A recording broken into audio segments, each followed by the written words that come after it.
মই আপোনালোকক স্বাগতম জনাইছো দৰ্শকসকল আজি মই আপোনালোকৰ ওচৰলৈ অসমৰ লগতে দেশ বিদেশৰ বিভিন্ন ধৰণৰ খবৰ লৈ আহিছো খবৰকেইটা খুবেই গুৰুত্বপূৰ্ণ গতিকে ভিডিঅটো অলপো স্কিপ নকৰাকৈ শেষলৈ চাই যাব নিতৌ এনে ধৰণৰ খবৰ পাই থাকিবলৈ আমাৰ চেনেলটো সাবস্ক্ৰাইব কৰি ৰাখিব আৰু এটা কৰি লাইক কৰি আমাক উৎসাহিত কৰিব আহক এতিয়া আমি ভিডিঅটো আৰম্ভ কৰো এটা বিগ ব্ৰেকিং নিউজ ৰাজ্যত বিতৰণ কৰা হ'ব বিনামূলীয়া ই-ৰিক্সা আৰু মোপেড আজিয়ে কৰক আবেদন জানি লওক সবিহে তথ্য হয় দৰ্শকসকল সমগ্ৰ অসমতে বিতৰণ কৰা হ'ব বিনামূলীয়া ই-ৰিক্সা আৰু মোপেড শীঘ্ৰেই সাজু কৰক নথিপত্ৰ বৰ্তমান চলি আছে ই-ৰিক্সা আৰু মোপেডৰ বাবে আবেদন প্ৰক্ৰিয়া সংগ্ৰহ কৰক আবেদনৰ ফৰ্ম বাহী সংখ্যালঘু উন্নয়ন পৰিষদৰ পৰা বিতৰণ কৰা হ'ব বিনামূলীয়া ই-ৰিক্সা আৰু মোপেড অসমৰ প্ৰতিগৰাকী দৰিদ্ৰ লোককে স্বাৱলম্বিতাৰ বাবে দিয়া হ'ব বিনামূলীয়া ই-ৰিক্সা আৰু মোপেড অহা 30 নৱেম্বৰৰ ভিতৰত সংগ্ৰহ কৰিব লাগিব বিনামূলীয়া ই-ৰিক্সাৰ ফৰ্ম আৰু লগতে ডিসেম্বৰ মাহত কৰা হ'ব আবেদনকাৰী অনলাইন ৰেজিষ্ট্ৰেচন বিনামূলীয়া ই-ৰিক্সা আৰু মোপেড পাবলৈ কি নথি প্ৰয়োজন হ'ব সবিহে তথ্য জানি লওক প্ৰথমতে বিনামূলীয়াকৈ ই-ৰিক্সা আৰু মোপেড পাবলৈ হলে দিব লাগিব আয়ৰ প্ৰমাণপত্ৰ আৰু লগতে দাখিল কৰিব লাগিব আবেদনকাৰীৰ সকলো বাধ্যতামূলক নথিপত্ৰ নথিপত্ৰত বিসংগতি থকা আবেদনকাৰীয়ে নাপাব বিনামূলীয়া ই-ৰিক্সা আৰু মোপেড অসম চৰকাৰৰ বাহী সংখ্যালঘু উন্নয়ন পৰিষদৰ তৰফৰ পৰা কৰা হৈছে ঘোষণা ইয়াৰ পৰৱৰ্তী খবৰটি খুবেই গুৰুত্বপূৰ্ণ এটা বিগ ব্ৰেকিং নিউজ আপুনি অৰুণোদয়ৰ নতুন নে পুৰণি হিতাধিকাৰীসকলে ধন কণ্টিনিউ পাবলৈ কৰিব লাগিব এই কাম নতুন সকলৰ বাবে আছে নতুন নিয়ম হয় দৰ্শকসকল আপুনি অৰুণোদয় আঁচনিৰ নতুন নে পুৰণি হিতাধিকাৰীসকলে ধন কণ্টিনিউ পাবলৈ কৰিব লাগিব এই কেইটা কাম আৰু লগতে নতুন হিতাধিকাৰীসকলৰ বাবে আছে কেইবাটা নিয়ম প্ৰথমতে অৰুণোদয় আঁচনি লাখ লাখ হিতাধিকাৰীয়ে শীঘ্ৰেই আপডেট কৰিব লাগিব কেৱাইচি কিয়নো কেৱাইচি আপডেট নাথাকিলে আপোনাৰ একাউণ্টত নোসোমাব ধন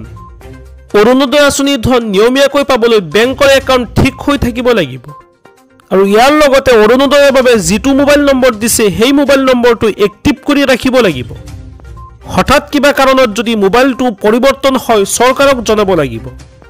এতিয়াৰে পৰা প্ৰত্যেক ব্লকত এজন অৰুণোদয়ৰ সহায়ক থাকিব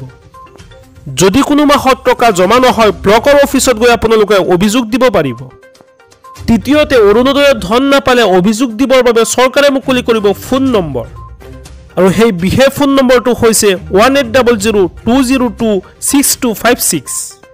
এই ফোন নম্বৰত ফোন কৰি বা মেছেজ কৰি দিব পাৰিব অৰুণোদয়ৰ বিষয়ে সকলো ধৰণৰ অভিযোগ অৰুণোদয়ৰ ধন নোপোৱা মহিলাসকলৰ বাবে চৰকাৰে মুকলি কৰিছে হেল্প ডেস্ক আৰু ফোন নম্বৰ পুৱা 10 বজাৰ পৰা 6 বজালৈ ফোন কৰিব পাৰিব এই নম্বৰত ৰাজ্যৰ বিত্ত বিভাগে মুকলি কৰিছে এই হেল্পলাইন নম্বৰ আজি এইদৰে মুখ্যমন্ত্ৰী ডক্টৰ হিমন্ত বিশ্ব শৰ্মা ডাঙৰ ঘোষণা কৰিছে এটা বিগ ব্ৰেকিং নিউজ ৰাজ্যৰ লাখ লাখ লোকৰ বাবে আটাইতকৈ ডাঙৰ খবৰ ৰেচন কাৰ্ডত কোনো সদস্যৰ নাম এন্ট্ৰি হোৱা নাই নেকি ৰেচন কাৰ্ড থকা আৰু নথকা লোকসকলে শীঘ্ৰেই কৰি লওক এই কেইটা কাম ৰেচন কাৰ্ডৰ লাখ লাখ হিতাধিকাৰীৰ বাবে আহি গ'ল নতুন খবৰ ৰেচন কাৰ্ডত আপোনাৰ কোনো পৰিয়ালৰ কোনো সদস্যৰ নাম অন্তৰ্ভুক্ত হোৱা নাই নেকি পৰিয়ালৰ প্ৰতিগৰাকী সদস্যই লাভ কৰিব বিনামূলীয়া ৰেচন পৰিয়ালৰ লগত নাম নথকা সদস্যৰ নাম অন্তৰ্ভুক্ত কৰিব পাৰিব ৰেচন কাৰ্ডত নতুন সদস্যৰ নাম ৰেচন কাৰ্ডত অন্তৰ্ভুক্ত কৰিবলৈ ৰেচন দোকানীৰ সৈতে ইয়াৰ বাবে প্ৰথমে যোগাযোগ কৰিব লাগিব আৰু লগতে নতুন সদস্যৰ সকলো তথ্য পাতি যোগান ধৰিব লাগিব বিভাগীয় কৰ্তৃপক্ষক নতুন সদস্যৰ বাবে Aadhaar card PAN card voter card থকাটো বাধ্যতামূলক কৰা হৈছে নতুন সদস্যৰ নাম ভৰাবলৈ অনলাইন যোগেও কৰিব পাৰিব আবেদন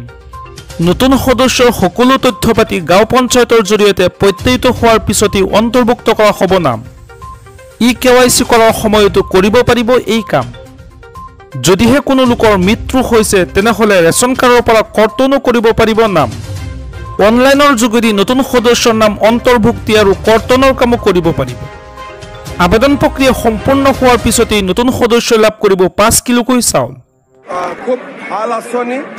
সকল অসমৰ সকলো অঞ্চলৰ মহিলা ইয়াক আদৰণি জনাইছে আৰু এই আঁচনিখন অসমৰ পৰা বিহাৰত লৈ যোৱা হৈছিল আৰু এতিয়া সকলো টিভিত বা বাতৰি কাকতত এইটোৱে ওলাই আছে